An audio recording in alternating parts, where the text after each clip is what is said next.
एक आदमी बस्ती में इतना बड़ा भूमियार था कि पूरी बस्ती को ठग करके जा रहा है। तो बेटा सबको बैठा करके बोलता है, बेटा मैं तो दुनिया के लोगों का पैसा मार करके ऊपर जा रहा हूं, लेकिन मेरे जनाजे पर जब तुम रोगे तो पैसा वाला तुमको पकड़ेगा कि बेटा हो पैसा देना होगा, तुम्हारा बाप मेरा पैसा मार करके गया है, पैसा तुमको देना पड़ेगा। तो बेटा कहता, अब्बा तुम तो मुसीबत से निकल रहे हो, हम तो मुसीबत पर फंस रहे हैं। तो कह रहे मैं बहुत बड़ा ठग हूं, तुमको भी बचाऊंगा, मैं भी बच करके निकल रहा हूं। तो बेटा सबसे कहा कि जब मेरे जनाजे पर बैठना रोना तो कोई पूछेगा कि तुम कौन हो तो कहना मेरा यार जा रहा है, ये मत बोलना कि बेटा है, वरना पैसा देना पड़ेगा। दूसरा बेटा बोला कि अब्बा मैं क्या बोलूंगा, मैं रोऊंगा, जनाजे पर लोग पकड़ लेंगे। तो कहा कि बेटा जब कोई तुमसे पूछे मेरे जनाजे पर रोते हुए तो ये मत कहना मैं बेटा हूं, ये कहना मेरा दिलदार जा रहा है। एक मुसलमान बगल में सुन रहा था, उसने हाथ उठा करके कहा, खुदा खबरदार रहना, भूमियार जा रहा है, तुमको भी ठग लेगा। हजरत उमर रजी अल्लाह ताला अन्हु जलसे से खिताब कर रहे थे, सामाईन थे, बैठे हुए लोग थे। कहा कि मेरा एक सवाल है, जवाब दो, उसको इनाम मिलेगा। इस मजमे में जाहिल कौन है?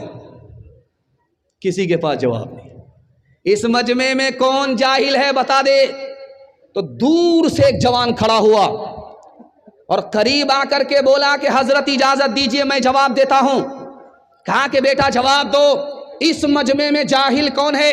कहा जो अपनी दुनिया बनाए अपनी आखिरत बर्बाद करे, ये जाहिल का। सुभान अल्लाह, वाह रे बेटा।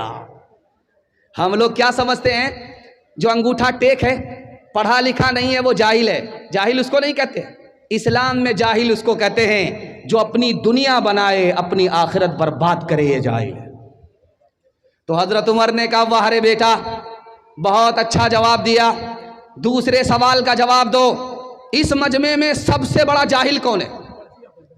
जो जाहिलों का बाप है, महाजाहिल है, कौन है? तो वो जवान हाथ खड़े करके कहता, या अमीर अल मोमिनीन, पता नहीं, आप ही बता दीजिए। तो हजरत उमर ने कहा, कान खोल करके सुन लो, इस मजमे में सबसे बड़ा जाहिल कौन है? जो दूसरे की दुनिया बनाए अपनी आखिरत बर्बाद करे, ये दुनिया का सबसे बड़ा जाहिल है। जिस दिन लड़का की शादी होगी तो देखेंगे लाल कुर्सी पर बैठता है, और बैठता कैसे है आपको हैरत होगी, मुंह पर रुमाल, पता नहीं किससे पर्दा कर रहा है, मुंह में जबान है फिर भी नहीं बोलता है, क्योंकि पूरा घोटाला करके बैठा हुआ है। उसका बाप इधर बैठा हुआ है। लड़की के बाप ने कहा कि समझी बेटा आपका, बेटी हमारी, अंदर से कोई डिमांड तो नहीं है। तो कहता, अस्तगफिरुल्लाह ला हौला वला कुव्वता इल्ला बिल्लाह। समझी कैसी बात करते, मैं हाजी आदमी हूं, मक्का से आया हूं, अल्लाह ने सब कुछ दे रखा है, अपने लिए मैं नहीं मांगता, अगर 4 चक्का दे दीजिएगा तो आप ही की बेटी आएगी और जाएगी। सुभान अल्लाह। दिल पर हाथ रख करके मैं आपसे एक बात पूछना चाहता हूं, बेटी वाले ने 4 चक्का दिया किसके लिए? बेटी दामाद के लिए। बेटी वाले ने 5 लाख रुपया दिया किसके लिए? बेटी दामाद के लिए। बेटी वाले ने भैंस दिया किसके लिए? बेटी दामाद के लिए। इस बेटी दामाद को सब कुछ मिला, इस बानर बाप को क्या मिला? नाना की हुंडी। ये दूसरे की दुनिया बना रहा है, अपनी आखिरत बर्बाद कर रहा है। कितना बड़ा जाहिल है, दुनिया में इससे बड़ा जाहिल कोई हो नहीं सकता। ओ दुनिया वालों छोड़ दो आदत जहेज की, अच्छी नहीं ये रीत रिवायत जहेज की, सबसे बड़ा जहेज है ऐ दोस्तों दुल्हन, फिर इसके बाद कुछ नहीं कीमत जहेज की। अंधेरी रात का मंजर बदल सको तो चलो, चराग बन के जो महफिल में जल सको तो चलो, लिबास जिस्म बदलने से कुछ नहीं होगा, लिबास जिस्म बदलने से कुछ नहीं होगा, किसी गरीब की किस्मत बदल सको तो चलो, किसी गरीब की किस्मत बदल सको तो चलो। हाथ उठाइए, वादा कीजिए अपनी शादी, अपने बेटे की शादी फ्री में करेंगे इंशाअल्लाह। माशाअल्लाह, सब लोग हाथ उठाए, जिनकी शादी होगी वो लोग भी हाथ उठाए। दूसरी और तीसरी के चक्कर में है, बीवी ने हाथ देख लिया, जब जलसा सुन करके घर जाएंगे तो मोटा बड़ा डराम होगा, उसी में रातों रात पैक कर देगी, सीधे क़यामत में उठेगी। जवानों के हवाले से पैगाम, बड़ा खूबसूरत जलसा है, दिल खुश हो गया। इतनी बड़ी तादाद, ऐसा लग रहा है कि जलसा नहीं है, इज्तिमा है। लगता है कि 2-4 महीने से तैयारी हो रही है। क्या खुलूस, क्या मोहब्बत लेकर के आप लोग आए। दिल से दुआ करता हूं अल्लाह आपके जवान बेटे को दीन दुनी रात चौगुनी तरक्की से अल्लाह माला माल फरमाए। यहां से लेकर के वहां तक हमारे जवान सुनने के लिए तैयार, जोश के साथ हाथ उठाइए इंशाअल्लाह। बूढ़े लोग गलती से हाथ मत उठाइएगा, बूढ़े लोग हाथ मत उठाइएगा। आप लोग सीधा जन्नत में जाकर के जवान होंगे, हूर से आपका जरूर निकाह होगा, लेकिन यहां कोई चांस ही नहीं। शौहर का इंतकाल हो गया तो बीवी सराहने रो रही है, सर पीट रही है, सीना पीट रही है, कह रही है अरे गाड़ी छोड़ करके मरा है, कौन चलाएगा। तो देवर आ गया सामने कि भाभी आप परेशान क्यों होते, हम चलाएंगे। औरत ने सीना पीट करके कहा कि मेरा शौहर दुकान छोड़ करके मरा है, कौन चलाएगा। वो लालची देवर फिर आया, कहा कि भाभी आप परेशान क्यों होती हैं, दुकान चलाना मेरा काम। उस औरत ने सर पीट करके कहा कि मेरा शौहर 10 लाख रुपए कर्ज लेकर के मरा है, कौन अदा करेगा। ये चुप हो गया, सख्ते में चला गया, बोल ही नहीं रहा। उसके बाद लोगों से कहता हर बार हम ही बोलेंगे, आप लोग कब बोलिएगा, जब मेरा जनाजा उठेगा तब बोलिएगा। हैरत की बात है, खाना काबा जिधर आप मुंह करके नमाज पढ़ते हैं, ये कितनी शानदार मस्जिद है, देख करके दिल खुश हो गया। ऐसी मस्जिद है, ऐसा लगता है कि शाह किसी बादशाह ने बनाया है, दरो दीवार से लगती है कि मस्जिद है। अल्लाह इस मस्जिद को सजदे से चंदे से दोनों से आबाद फरमाए, मुबारकबाद फरमाए। आप किधर रुक करके नमाज पढ़ते हैं, किबले की तरफ नमाज पढ़ते हैं। जैसे खाना काबा है वैसे माल है, जैसे माल है वैसे खाना काबा है। अजीब बात है, खाना काबा के बराबर माल है, माल के बराबर खाना काबा है। हैरत की बात है, कुरान ने कहा है जैसे खाना काबा वैसे माल, जैसे माल वैसे खाना काबा। कुरान ने कहा अल्लाह आपके इल्म में इजाफा फरमाए, मेरे मुताला को ताज़ा फरमाए। मैं देख रहा हूँ जवानों की तादाद ज़्यादा है, बैठे लोग कम हैं, खड़े लोग ज़्यादा हैं। जवानों के वास्ते दुआ करता हूँ अल्लाह हमारे जवानों को दीन दुनिया चौगुनी तरक्की से माला माल फरमाए। जैसे खाना काबा है वैसे माल है। कैसे? खाना काबा दीन का सहारा है और ये माल दुनिया का सहारा है। अगर खाना काबा नहीं होगा तो दीन बगैर सहारे के रह जाएगा, अगर माल नहीं होगा तो दुनिया बगैर सहारे के रह जाएगी। दूसरी बात आपकी खिदमत में रखता हूं, ध्यान से इसको सुनिएगा। जिस जमाने में हम लोग सांस ले रहे हैं, इस जमाने में कोई काम बगैर पैसे के नहीं होता है। जिस जमाने में कोई काम बगैर पैसे के ना हो वो कयामत का जमाना है। अब कयामत आने वाली है, जो जमाना आ गया ये दीन का काम है। आप देख रहे हैं कि पिंडाल है, लाइट है, माइक है, सब कुछ है, लेकिन बगैर पैसे के कुछ भी नहीं हुआ है। दीन का काम भी बगैर पैसे के नहीं, दुनिया का काम भी बगैर पैसे के नहीं। और कहा गया जब वो जमाना आए तो जिसके पास पैसा होगा उसी का ईमान बचेगा, जिसके पास पैसा नहीं होगा उसका ईमान खतरे में पड़ जाएगा। तो लिखने वाले ने लिखा कि ओ जवानों, मेहनत करो, कैरम बोर्ड में, लूडो में, क्रिकेट में अपना वक्त बर्बाद मत करो, जवानी को बर्बाद मत करो। कमाओ, जैसे चूटी कमाती है वैसे कमाओ, कमाओ। अगर नहीं कमाओगे, पैसा नहीं कमाओगे, तो तुम्हारे घर की औरत आवारा हो जाएगी। पैसा कमाना है तो घर की औरत की आबरू बचेगी। पैसा नहीं कमाओगे, घर की औरत की आबरू दांव पे लग जाएगी। ये आप देख रहे, नया साल आया था तो भागलपुर जो गंगा है, घर से लेकर करके लोग वहां खाना पका रहे थे। नया साल चखना था, दारू पी करके बिस्मिल्लाह खराब करके आए हैं। नया साल मुबारक।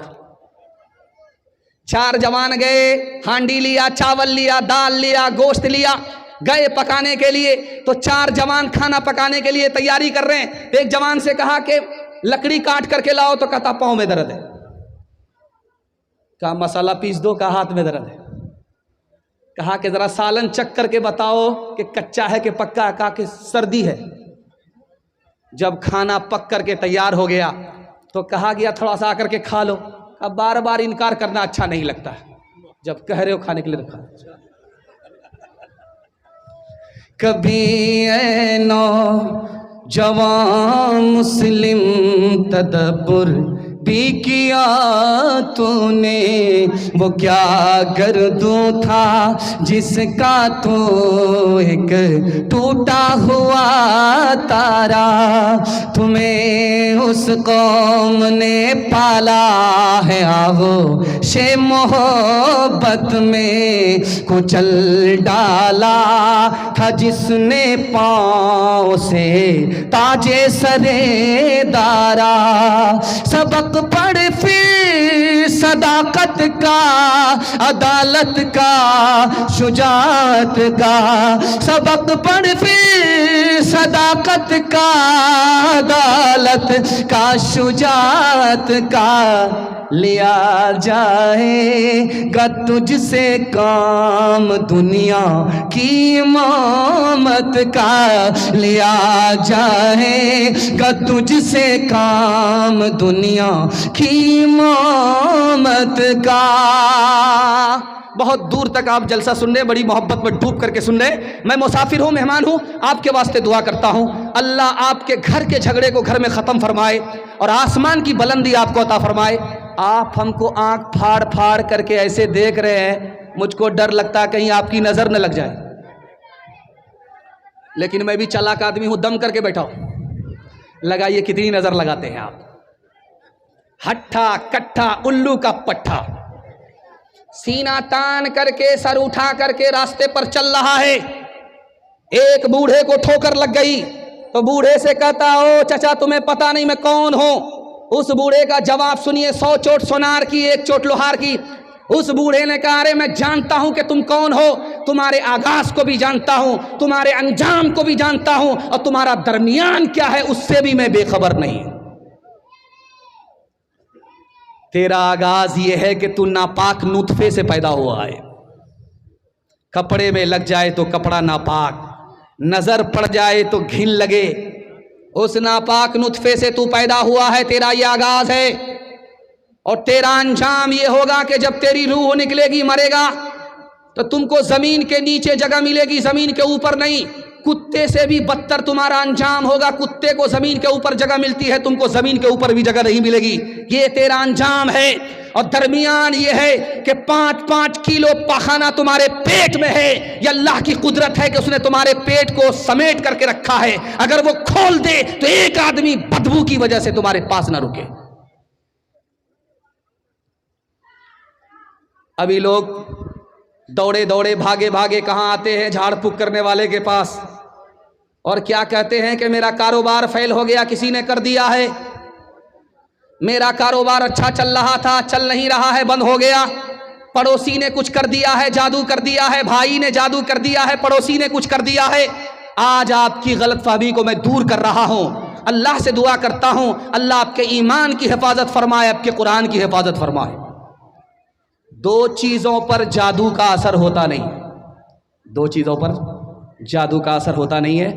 कुरान के हवाले से, हदीस के हवाले से नमूना आपकी खिदमत में रखता हूँ। 2 चीज़ों पर जादू का असर नहीं होता। किसी की रोज़ी कोई जादू के ज़रिए छीन नहीं सकता, किसी की जान कोई जादू के ज़रिए ले नहीं सकता। अगर कोई आपसे कहता है कि जादू कर दिया है, रोजी आपकी चली गई, जादू किया, जान चली गई, वो कुरान पर भी झूठ बोल रहा, हदीस पर भी झूठ बोल रहा। 7 आदमी, बारिश हो रही है, बिजली कड़क रही है, तो सातों को खौफ हुआ कि इसमें कोई एक गुनहगार है जिस पर बिजली गिरना चाहती है। तो प्लान हुआ कि ऐसा करो, एक आदमी पर बिजली गिरे, बाकी सब बच जाए, यहां से निकलो, उस दरख्त को छू करके आओ, जो गुनहगार होगा उस पर बिजली गिरेगी, जल्ले तू जलाल तू, इस बला को टाल तू। तो 7 आदमी एक जगह, पहला आदमी निकला, दरख्त को छू करके खड़ा हो गया, उसको यकीन हो गया कि मैं गुनहगार नहीं हूं, मैं नेक आदमी हूं, इसलिए बच गया। दूसरा आदमी यहां से निकला, वो दरख्त को छू करके खड़ा हो गया, उसको भी यकीन हो गया कि मैं नाफरमान नहीं हूं, नेक हूं, इसलिए मेरी जान बच गई। तीसरा आदमी जब निकला तो वो भी दरख्त को छू करके खड़ा हो गया, उसको भी यकीन हो गया कि मैं गुनहगार नहीं हूं। चौथा आदमी निकला, 5वां आदमी निकला, 6ठा आदमी निकल रहा है, एक आदमी बचा हुआ है, वो हाथ जोड़ करके कहता है कि भाई साहब मैं गुनहगार हूं, मुझको अपनी जमात से जुदा मत करो, अपने साथ लेकर के चलो, मैं बच जाऊंगा, अगर अलग कर दोगे तो मैं मर जाऊंगा। वो आदमी उसको झिड़क करके कहता है तुम नाफरमान हो, तुमको मरना जरूरी है, मुझको बचना जरूरी है। जैसे ही ये 6 लोग एक जगह जमा हुए, बिजली गिरी तो 6 आदमी पर गिरी, नेक ये था, गुनहगार वो थे। हाथ उठाइए, वादा कीजिए दूसरे को अपने से अच्छा समझेंगे और अपने को दूसरे से बुरा समझेंगे। दामाद बेटी का झगड़ा होगा, दामाद सीधा जेल जाएगा, हाथ उठा दीजिए इंशाअल्लाह। मैना जो मैना कहे, दूध भात नित खाए, मैना जो मैना कहे, दूध भात नित खाए, बकरी जो मैं करे, बकरी जो मैं करे, उल्टी खाल खिंचाए, उल्टी खाल खिंचाए।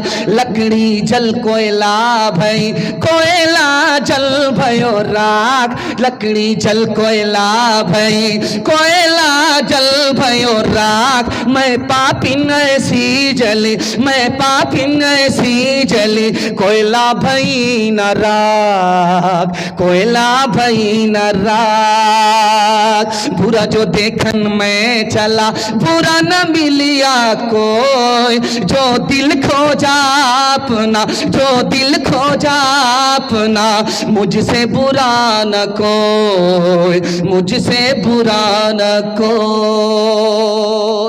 पैगाम मर्दों के हवाले से खत्म हो गया, औरतों के हवाले से सिर्फ 4 पैगाम। 5 से 7 मिनट में मेरे हिस्से का जलसा मुकम्मल हो रहा है। यहां से वहां तक सुनने के लिए तैयार, जोश के साथ हाथ उठा दीजिए इंशाअल्लाह। जनाजा उठाया, आप देखेंगे मस्जिद में ताबूत होता है, तो पहले होता था लकड़ी का ताबूत, अब है स्टील का ताबूत, और उससे भी बढ़िया ताबूत कौन है? रबड़ वाला। आपको दिल्ली से ऑर्डर करा करके मंगाना होगा। ये जो ताबूत आपका स्टील वाला है, इसको 4 आदमी ढो करके लाता है। अगर रबड़ वाला ताबूत आप मंगा लेंगे तो एक ही आदमी उसको तोड़ करके हाथ में लेकर के आ जाएगा। हल्का भी होता है और बेहतरीन होता है। आप ऑर्डर करके मंगा सकते हैं रबड़ वाला ताबूत। तो जनाजा उठा बस्ती से, तो एक आदमी बोल रहा है ये जिंदा का जनाजा है कि मुर्दा का जनाजा है? सुनने वाला बोला करे कहां से टपके? आसमान से नहीं टपके। अगर ये जिंदा होता तो ये जनाजा होता। तो उसकी बेटी बोली कि अब्बा हुजूर आप गलती पर हो, ये आदमी सही बोल रहा है। ये आदमी सही बोल रहा है कि जिंदा का जनाजा है कि मुर्दा का जनाजा है। कौवे से ज्यादा कौवे का बच्चा चालाक होता है। बेटी ने कहा अब्बा ये सही बोल रहा है, जिंदा का जनाजा है कि मुर्दा का जनाजा है। इसके पूछने का मतलब है कि ये जो आदमी मरा है, जिसका जनाजा है, इसने अपने पीछे वारिस को छोड़ा है कि नहीं, जो उसके लिए दुआ करे, सदका खैरात करे। इसके पूछने का ये मतलब है। अगर वारिस को छोड़ा है जो उसको याद करे तो जिंदा का जनाजा है, अगर वारिस को नहीं छोड़ा तो मुर्दा का जनाजा है। इसको सब लोग भूल जाएंगे, कभी कोई किसी को याद नहीं करेगा। सुभान अल्लाह। उसने कहा कि बकरी छोटी होती हाथी बड़ा होता है, बाप कौवा है और कौवे से ज्यादा कौवे का बच्चा चालाक है। आपको अल्लाह ने बेटी दिया है, आपको अल्लाह ने बेटा दिया है, बेटा को कम पढ़ाइए, बेटी को ज्यादा पढ़ाइए। आप कहेंगे ऐसा कैसे हो सकता है, बेटी तो पराया धन है, बेटा तो अपना धन है। मैं बताने के लिए जा रहा हूं, बेटे को कम पढ़ाइए, बेटी को ज्यादा पढ़ाइए, बेटे से ज्यादा बेटी को पढ़ाइए, 4 गुनी तालीम बेटे से ज्यादा बेटी को दीजिए। क्यों? बेटी 4 मंजिल में पहुंचती है। पहली मंजिल में वो बेटी है, दूसरी मंजिल में वो बीवी है, तीसरी मंजिल में वो माँ है, चौथी मंजिल में वो सास है। जब बेटे से ज्यादा बेटी को पढ़ाएंगे तो 1 नंबर बेटी आगे चलकर 1 नंबर बीवी बनेगी, 1 नंबर बीवी आगे चलकर 1 नंबर माँ बनेगी, 1 नंबर माँ आगे चलकर 1 नंबर सास बनेगी। मर्द पढ़ता है तन्हा, मर्द पढ़ता है, औरत पढ़ती है, सारा खानदान पढ़ता है। बादशाह के दरबार में एक लड़की आई, बादशाह से कहा मुझको नौकरी दो, तुम्हारे घर में खाना पका देंगे, पोछा लगा देंगे, कपड़ा धो देंगे। तो बादशाह ने कहा तुमको नौकरी नहीं दे सकते, तुम बदसूरत हो, तुम्हारी नाक चिपटी है, मुंह में गोटी का निशान है। तो उस लड़की ने कहा कि बादशाह सलामत, आपने दोनों बात गलत कही है, अगर मैं साबित कर दूं तो नौकरी मिलेगी। तो बादशाह ने दावा किया कि अगर तू साबित कर देगी तो तुमको नौकरी मिल जाएगी, पक्की है नौकरी। तो लड़की ने कहा कि बादशाह सलामत, आपने कहा कि जिसके मुंह में गोटी का निशान वो बदसूरत, आपने ये बात गलत कही है। सर को उठाइए, चांद को देखिए कितना खूबसूरत है, मगर उसके मुंह में भी गोटी का निशान है। मैं तो अशरफुल मखलूकात हूं, इंसान हूं, मैं कैसे बदसूरत हो सकती? बादशाह को मानना पड़ा कि ये औरत सूरत वाली नहीं है, सीरत वाली है। उसके बाद कहा कि बादशाह सलामत, आपने कहा जिसकी नाक चिपटी होती है वो बदसूरत होती है, आपने ये बात भी गलत कही। हिरन को देखो, हिरनी को देखो, कित कदर खूबसूरत है, लेकिन नाक पर गौर करो, उसकी भी नाक चिपटी होती है। जब वो जानवर होकर के खूबसूरत है तो मैं इंसान होकर के बदसूरत कैसे हो सकती हूँ?